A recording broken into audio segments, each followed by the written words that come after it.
मैं बता रहा हूँ, देखो टैग एक बार मिलेगा, listen to me carefully, tag एक बार मिलेगा, चाहे आईआईटी का हो चाहे एनआईटी का हो, यूज लाइफ भर करोगे। निशान जनरल आप जानते हो, ऐसा ऐसी कोई वीडियो नहीं है जहां पे एआई 247 गुना बोलते हो। यदि आप ऑलरेडी किसी कोचिंग में हो, आप किसी बैच में हो या फिर किसी भैया दीदी की मेंटरशिप में हो, तो आपको फिर क्या जरूरत है यूट्यूब पे और वीडियोस देखने की। और इन 50 से 55 चैप्टर्स में से मैं तुम्हें बता सकता हूं कि 15 से 20 ऐसे चैप्टर्स हैं जो काफी छोटे छोटे हैं, और आप केवल एक दिन भी दोगे ना उस चैप्टर को, तो वो आपका कंप्लीट हो जाएगा। और बाकी और भी जो दूसरे डिस्ट्रैक्शन होते हैं इस एज में, अपोजिट जेंडर हो गया या फिर आप मास्टरबेशन के आप एडिक्टेड हो, सारी चीजों को बस 3 महीने और तुम्हारे फाइनल एग्जाम के लिए बचे हुए हैं।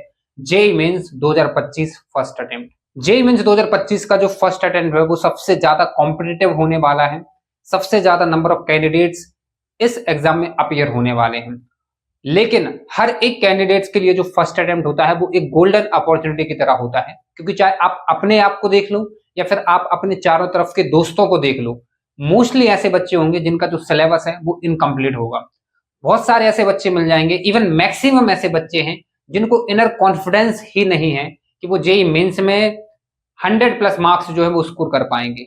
तो एक अच्छा चांस रहता है, लेस कंपटीशन होता है यदि रिलेटिवली देखा जाए सेकंड अटेम्प्ट और फर्स्ट अटेम्प्ट में। तो ये जो 3 महीने हैं, यदि इन 3 महीने में तुम अच्छे से एफर्ट्स लगाते हो, अपना बेस्ट देते हो, तो डेफिनेटली एक काफी अच्छा रिजल्ट जो है वो तुम प्रोड्यूस कर लोगे। देखो यार, जरूरी नहीं है कि तुम 99 परसेंटाइल ही बनाओ। फर्स्ट अटेम्प्ट में यदि तुम्हारा 97 परसेंटाइल बनता है, 98 परसेंटाइल बनता है, कोई दिक्कत नहीं है, क्योंकि 97 98 परसेंटाइल जो तुम्हें कॉन्फिडेंस देंगे ना, उसकी कोई वैल्यू नहीं है। रिमेंबर दिस, क्योंकि फर्स्ट अटेम्प्ट में बस कॉन्फिडेंस ही चाहिए है, तुम्हें एक बैकअप चाहिए है। तुम्हें एक बार तुम्हारा बैकअप बन गया, तुम्हारा माइंड जो है वो रिलैक्स हो जाता है, और जब ह्यूमन ब्रेन रिलैक्स हो जाता है ना, तब ब्रेन जो है ना वो सबसे ज्यादा और सबसे अच्छे से फंक्शन करती है। मैं तुम्हें लिटरली एक्सपीरियंस ये चीज मैं तुम्हें बता रहा हूँ। इसलिए फर्स्ट अटेम्प्ट में कैसे भी करके बस 3 रेंज है ना, 3 ऑप्शन है तुम्हारे पास, 97, 98, 99, कैसे भी करो टारगेट तुम्हारा 99 ही होना चाहिए बस। बट फिर भी यदि तुम इन 3 रेंज में कहीं पे भी पहुंच जाते हो ना भाई, तुम बिल्कुल अपने माइंड से फ्री हो जाओगे, तुम्हारा बैकअप प्लान बन जाएगा और सेकंड अटेम्प्ट भी तुम्हारा अच्छा जाएगा। इसके बाद तुम्हारा बोर्ड एग्जाम है, यदि तुम क्लास 12th में हो तो तुम्हारा बोर्ड एग्जाम भी काफी अच्छा जाने वाला है। एंड साथ ही तुम्हारा जो जेई एडवांस्ड का जो पेपर होगा वो सुपर काफी अच्छा जाने वाला है। डेफिनेटली तुम आईआईटी में बैठोगे। अब देखो, ये जो वीडियो है, इस वीडियो में आपको कुछ ऐसी टिप्स एंड ट्रिक्स बताने वाला हूं जिनसे अगले 3 महीने आप अपना 100% दे पाओगे, और दिन में आप 100% एफिशिएंसी के साथ मैक्स टू मैक्स आवर्स जो है वो आप पढ़ पाओगे। जितनी भी आपकी कैपेसिटी है आप उतना पढ़ पाओगे। लाइक अब 16 घंटे तो मैं गारंटी के साथ नहीं कह सकता हूं, बट मैक्सिमम आप पढ़ पाओगे 13 घंटे 14 घंटे डेफिनेटली। तो कुछ ऐसी टिप्स एंड ट्रिक्स हैं वो मैं आपको बताने वाला हूँ।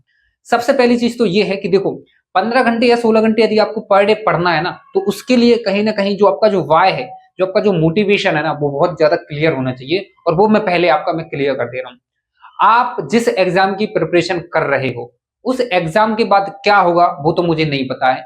आईआईटी जाओगे तो क्या मिल जाएगा। अभी मैं एनआईटी में हूँ, मेरा भी प्लेसमेंट नहीं लगा है, क्योंकि अभी मैं 3rd सेमेस्टर मेरा चल रहा है, 8 होते हैं सेमेस्टर। एंड इसके बाद मेरे जो आईआईटी वाले जो दोस्त हैं उनका भी प्लेसमेंट नहीं हुआ, क्योंकि वो भी सेकंड ईयर में है। और प्लेसमेंट का भी मुझे अभी उतना ज्यादा आइडिया नहीं, क्योंकि मेरा प्लेसमेंट हुआ नहीं है। बट सिंस मैं यूट्यूब पे वीडियोस बनाता हूं, मैं एक चीज जरूर कह सकता हूं भाई, आईआईटीज का जो टैग है वो डेफिनेटली सोसाइटी में आपको काफी आगे लेके जाएगा। जो टैग है ना जो आईआईटी का, जब वो आपके साथ लगता है, मैं लिटरली तुम्हें बता रहा हूं, वो 4 बंदे यदि खड़े हुए हैं ना, वो तीसरा एक अलग दिखेगा। आईआईटी का टैग होना मतलब आप मेहनती हो, ये चीज जो है वो दिख जाती है कि हाँ, इसके पास यदि आईआईटी का थप्पा है मतलब ये मेहनती हुआ, ये पहले से ही सेपरेट आउट हो गया उन 4 में से। Remember this. और मैं आपको बता रहा हूं कि देखो, आईआईटी का टैग आपको एक बार मिलेगा, केवल एक बार। अभी एग्जाम तुम क्रैक कर लोगे, आईआईटीएन बन जाओगे, वो टैग तुम्हारे पास एक बार तुम्हें मिल गया, एक बार मेहनत की मिल गया, लेकिन वो लाइफ वर्क में काम आने वाला है। लाइफ वर्क, जिंदगी भर वो तुम्हारे नाम के ऊपर थप्पा लग जाएगा। आज तुम अपने आप को देख लो, आज तुम उन भैया और दीदी लोगों को देखना पसंद करोगे जो आईआईटीएन से हैं, ज्यादा से ज्यादा एनआईटीएन भी चल जाएंगे। ठीक है, आज मैं एनआईटीएन हूं, आप मुझे देखना पसंद कर रहे हैं। आप खुद देख लो, आप सबसे ज्यादा उन टीचर से पढ़ना पसंद करते हो जो कि खुद आईआईटीएन है, खुद एनआईटीएन है, आप उन टीचर से पढ़ना पसंद करते हो। तो आप अपनी जगह रख के देखो कि लेट्स अज्यूम आप आगे चल के कुछ और दूसरा पैशन जो है अपना फॉलो करते हो, और हर एक पैशन में जो है ना वो आपका टैग जो है वो आपको काम आने वाला है। मैं तुम्हें लिटरली ये चीज मैं बता रहा हूँ। जैसे फॉर एग्जांपल, अब मैं यूट्यूब पर वीडियोस बना रहा हूँ, तो ये मेरा जो एनआईटी का जो टैग है वो कहीं ना कहीं काम आ रहा है या फिर नहीं। और जिस बच्चे के पास आईआईटी का टैग है, निशान जिंदल, आप जानते ही हो, ऐसी कोई वीडियो नहीं है जहां पे AIR 247 वो ना बोलते हो। तो तुम्हें ये चीज समझनी पड़ेगी कि 2015 में उन्होंने पेपर दिया था, क्रैक कर लिया, AIR 247 आई, 10 साल हो गए उस पेपर को दिए हुए, बट आज देखो वो टैग उनको अनलिमिटेड पैसा दे रहा है। ठीक है, आप देख ही सकते हो सारी चीजें। सो दिस इज वेरी इंपॉर्टेंट, आपको एक बार मिलेगा, अंडरस्टैंड दिस थिंग। यदि तुम्हें थोड़ा सा भी ना अंदर से बस इतना लग रहा हो ना कि यार 1% भी प्रोबेबिलिटी हो, 1% भी यदि तुम्हें चांस लगता हो ना कि यार मैं निकाल सकता हूं, तो भाई बिल्कुल भी कॉम्प्रोमाइज मत करना, बिल्कुल भी मत करना, अपने पूरे एफर्ट्स लगा दो। यदि 1% भी तुम्हें लग रहा है कि मैं निकाल सकता हूं, कोई कॉम्प्रोमाइज मत करना, कोई भी नहीं, कुछ भी हो जाए कोई कॉम्प्रोमाइज मत करना, वो टैग तुम हासिल करके जरूर रखना। समझ में आ रहा है कि नहीं? दिस इज वेरी इंपॉर्टेंट जो मैं तुम्हें चीज बता रहा हूं। सबसे ज्यादा जो जरूरी चीज है 16 घंटे 15 घंटे पढ़ने के लिए, नॉट 16-15 घंटे, इतना नहीं पढ़ पाओगे, बट 12 से 13 घंटे भी यदि तुम्हें इफेक्टिवली पढ़ना है तो उसके लिए तुम्हारा शरीर का फंक्शन करना काफी ज्यादा इंपॉर्टेंट है। इसलिए तुम क्या खाते हो वो काफी इंपॉर्टेंट है। मैंने खुद ये चीज ऑब्जर्व की है, लिटरली मैं तुम्हें बता रहा हूं। मैं कह रहा हूं जितना कम खा सको उतना कम खाओ, मतलब कम मतलब सफिशिएंट खाओ, और आप जितना अच्छा खा सको आप उतना अच्छा खाओ। फ्रूट जरूर ऐड करो अपनी डाइट्स में, ठीक है ना, रोज एक एप्पल खाओ आप, एंड साथ ही में काफी ज्यादा पानी भी तुम पियो। ठीक है, ये दो चीजें तुम पहले अप्लाई करो। मैं तुम्हें बता रहा हूं, यदि तुम्हें नींद आती है, तुम्हें नींद आ रही है, या फिर तुम हेल्दी नहीं हो, या फिर तुम्हें लाइक पढ़ने में तुम्हारा मन नहीं करता है, तुम अपने खाने पीने पे काफी ज्यादा ध्यान दिया करो। ठीक है ना, थोड़ा कम खाया करो, अच्छा खाया करो, एंड सेकंड चीज पानी ज्यादा पिया करो। ये बहुत पहली चीज है और इंपॉर्टेंट है। आप लोगों को नहीं लग रहा होगा, मैं भी पहले इग्नोर किया करता था, बट अब मुझे कॉलेज के टाइम पे ये चीज रियलाइज हो रही कि हाँ ये चीज काफी ज्यादा जरूरी होती है। आपकी ब्रेन तभी अच्छे से फंक्शन करती है जब आप शरीर में क्या डालते हो, वो काफी ज्यादा इंपॉर्टेंट होता है। नाउ पॉइंट नंबर सेकंड जो है वो ये है, अपनी स्लीप साइकिल को फिक्स करो। रिमेंबर, जो तुम्हारा जो अलार्म होता है ना, वो तुम्हारा सबसे बड़ा मोटिवेशन भी है और सबसे बड़ा डिमोटिवेशन भी है। यदि पहले अलार्म पे तुम उठ जाते हो तो वो सबसे ज्यादा तुम्हें मोटिवेट करेगा पूरे दिन। तुम्हारे दिन की यदि शुरुआत अच्छे से होगी तो तुम डेफिनेटली तुम्हारा पूरा दिन जो है वो अच्छा जाएगा। और तुम्हें ये चीज तो पता होगी कि आज का दिन कल से कनेक्ट रहता है। यदि आज का दिन अच्छा हुआ तो कल का भी अच्छा जाएगा, कल का जाएगा तो परसों का जाएगा, और पूरी प्रिपरेशन तुम्हारी अच्छे तरीके से हो जाएगी।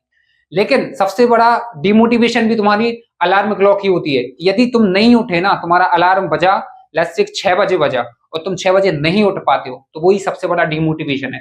जब तुम 9 बजे 10 बजे उठोगे, तुम्हें अंदर से खुद से घिन आएगी कि तुमने इतने पास एग्जाम आ गया है, 6 बजे का अलार्म भरा था, 3 घंटे बाद तुम उठ रहे हो, फिर उस चक्कर में भी तुम्हारा टाइम वेस्ट होगा। 1 घंटे 2 घंटे उस चीज में भी तुम्हारे जाएंगे। और मैंने बताया अगला दिन भी कनेक्ट रहता है, तो आज का दिन वेस्ट होगा, कल का भी दिन वेस्ट चला जाएगा। सो दिस इज वेरी इंपॉर्टेंट कि अपनी स्लीप साइकिल फिक्स करो। जरूरी नहीं है कि आप 6 बजे उठो, आप 10 बजे उठो, लेकिन स्लीप साइकिल के जो नंबर ऑफ आवर्स होने चाहिए ना, आप 7 घंटे सोते हो या फिर 8 घंटे या 6 घंटे, मैटर नहीं करता। ठीक है, ऑन एन एवरेज आप 7 घंटे सो बढ़िया से, बट उसको फिक्स कर दो। This is very important. Point number 3, और ये भी सबसे ज्यादा इंपॉर्टेंट है, वो है क्लैरिटी। जिस इंसान को अपने डिसीजंस में क्लैरिटी नहीं है, उसको क्या करना है अगले 1 महीने 2 महीने 3 महीने, उसके लिए क्लैरिटी नहीं है, वो इंसान सच में कुछ नहीं कर सकता है।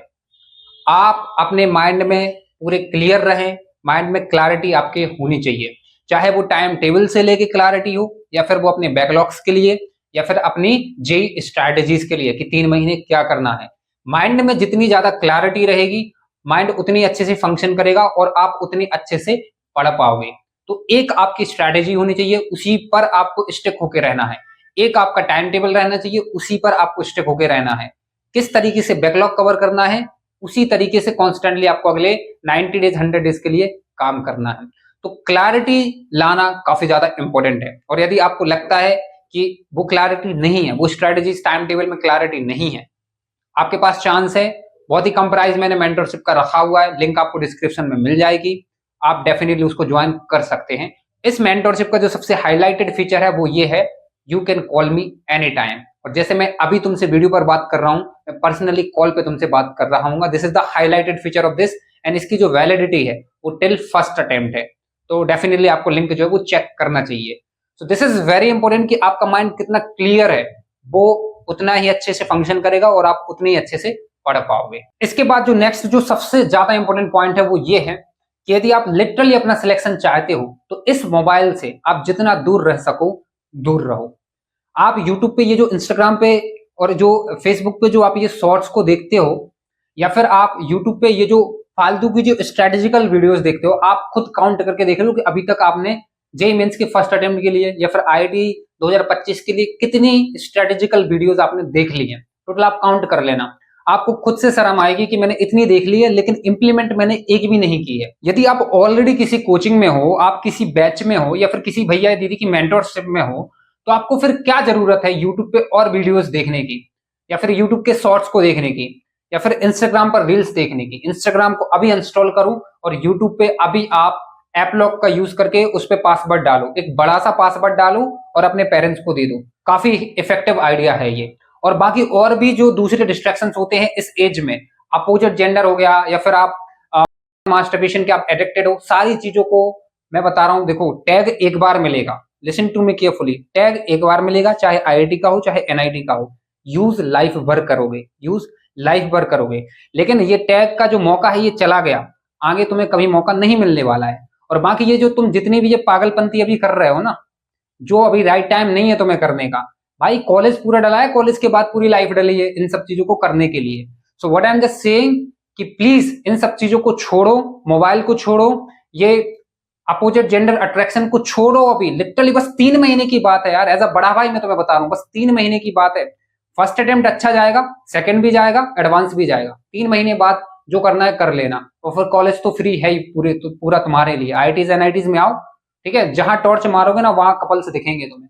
सो दिस इज वेरी इंपॉर्टेंट। इन सब चीजों को छोड़ के अपनी पढ़ाई पर फोकस करो। नेक्स्ट जो चीज है वो ये है कि देखो यार, तुम्हें भी पता है कि 90 से 100 डेज का टाइम तुम्हारे पास बचा हुआ है, और तुम्हें ये चीज भी काफी अच्छे से पता होगी कि जो तुम्हारी जो रैंक है, जो परसेंटाइल है, जो तुम्हारा जो स्कोर है जेईई मेंस में, वो डायरेक्टली प्रोपोर्शनल होता है number of chapters you are good at. कितने चैप्टर्स तुमने कर रखे हैं और कितने अच्छे से कर रखे हैं, उस पे तुम्हारा जो स्कोर है वो डायरेक्टली प्रोपोर्शनल होता है। मतलब नंबर ऑफ चैप्टर्स तुम्हारे बढ़ेंगे, तुम्हारा स्कोर भी धीरे धीरे बढ़ता जाएगा। जेईई मेंस में टोटल 70 चैप्टर्स हैं फिजिक्स, केमिस्ट्री और मैथ्स में, क्योंकि काफी डिलीट हो चुके हैं। इन 70 चैप्टर्स में से आपको केवल 50 से 55 चैप्टर्स अच्छे से करने हैं। 48 चैप्टर जो है वो फिजिक्स और केमिस्ट्री में है। इन 48 में से आप 40 से 42 कर लो। मैथमेटिक्स में 22 चैप्टर्स है, इसमें से आप 10 से 12 चैप्टर्स बढ़िया तरीके से कर लो। That's it. आप कौन कौन से करने हैं वो ऑलरेडी मैंने स्ट्रेटेजी आपको बताई है, नहीं देखिए तो लिंक डिस्क्रिप्शन में मिल जाएगी, आप वो डेफिनेटली जाके जरूर चेक करना, वो काफी हेल्पफुल रहेगी आपके लिए। तो आप अपने माइंड में ये चीज क्लियर रखो कि आपको केवल 50 से 55 चैप्टर्स अच्छे से करने हैं, और इन 50 से 55 चैप्टर्स में से मैं तुम्हें बता सकता हूं कि 15 से 20 ऐसे चैप्टर्स हैं जो काफी छोटे छोटे हैं, और आप केवल एक दिन भी दोगे ना उस चैप्टर को तो वो आपका कंप्लीट हो जाएगा। और कहीं ना कहीं काफी ऐसे बच्चे होंगे जिन्होंने 10 से 15 चैप्टर्स कंप्लीट कर रखे होंगे। तो 10 से 15 चैप्टर्स आपके कंप्लीट है, और 10 से 15 चैप्टर्स काफी छोटे छोटे हैं, और टोटल चैप्टर 50 हैं, तो कितने चैप्टर्स और बचे हैं? तो क्या आपको नहीं लगता है कि आप अगले 3 महीने में एक अच्छा स्कोर कर लोगे? कर लोगे? कॉन्फिडेंस नहीं आ रहा है? Join the mentorship. तो एक चीज को समझो, अभी जो आईआईटी और एनआईटी की जो तुम प्रिपरेशन कर रहे हो ना, ये अपॉर्चुनिटी तुम्हें कभी नहीं मिलने वाली है आगे, मैं तुम्हें बता रहा हूं। तुम्हें यदि किसी के सामने अपने आप को प्रूफ करना है ना, अपने पेरेंट्स को, हो सकता है पड़ोस में किसी अंकल ने तुम्हें छेड़ दिया हो, कोई शर्मा जी, कोई तिवारी जी, कोई भी अंकल हो सकते हैं। तुम्हें दोस्तों के सामने अपने आप को प्रूफ करना है, किसी के भी सामने अपने आप को तुम्हें प्रूफ करना है ना, this is the best chance. इससे बेटर चांस तुम्हें नहीं मिलने वाला है। और मैंने बार बार मैं रिपीट कर रहा हूं, टैग एक बार मिलेगा, यूज लाइफ भर करोगे। इस चीज को लगा लो, कहीं पे भी लगा लो। और सबसे इंपॉर्टेंट चीज है यार, मैंने काफी चीजें तुम्हें ऑलरेडी क्लियर करके रखी हुई हैं, तुम्हें केवल पीवाईक्यूज सॉल्व करना है, केवल पीवाईक्यूज करना है, ठीक है ना। इंपॉर्टेंट चैप्टर्स मैंने अपने चैनल पे डाल दिए हैं, सब्सक्राइब नहीं किया तो अभी तक कर लेना सब्सक्राइब। फिजिक्स, केमिस्ट्री, मैथ्स की मैंने सारी स्ट्रेटेजीज, ऑर्गेनिक, इनऑर्गेनिक, मैकेनिक्स की सारी स्ट्रेटेजीज मैंने ऑलरेडी चैनल पर डाल दी हैं। नहीं आपने देखी तो आप डेफिनेटली जाके उनको देख सकते हो। सारी चीजें, मोस्टली चीजें क्लियर है। तो पढ़ाई करो यार, चांस फिर नहीं मिलेगा, मैं तुम्हें बता रहा हूं। देखो, बाद में अभी तुम्हें ये जो मेहनत करने में, जो तुम्हें दुख हो रहा है ना, ये कुछ भी नहीं है। बाद में जब रिग्रेट होगा ना, वो बहुत दुख देने वाला है तुम्हें। याद रखना, रिग्रेट का जो पेन होता है ना, वो अलग ही होता है यार। रिग्रेट मत होने देना आगे चल के, बस मैं तुमसे इतना ही चाहता हूं। चाहे तुम फेल भली हो जाओ, बट रिग्रेट नहीं होना चाहिए, ठीक है। रिग्रेट यदि होगा, वो एक अलग ही दुख होता है। इसलिए कह रहा हूं कि अभी जितने एफर्ट्स लगा सकते हो, जितना बेस्ट दे सकते हो दे दो, क्योंकि यदि अभी मेहनत नहीं करोगे तो फिर फर्स्ट अटेम्प्ट तो खराब जाएगा ही जाएगा, सेकंड अटेम्प्ट में भी कुछ अच्छा नहीं कर पाओगे, और एडवांस तो फिर एक अलग ही लेवल का एग्जाम है, उसमें भी तुम अच्छा नहीं कर पाओगे। तो आई होप कि ये वीडियो आपको काफी हेल्पफुल लगी होगी। ठीक है, चैनल को सब्सक्राइब जरूर कर लेना यदि हेल्पफुल लगती है मेरी videos. Thank you for watching.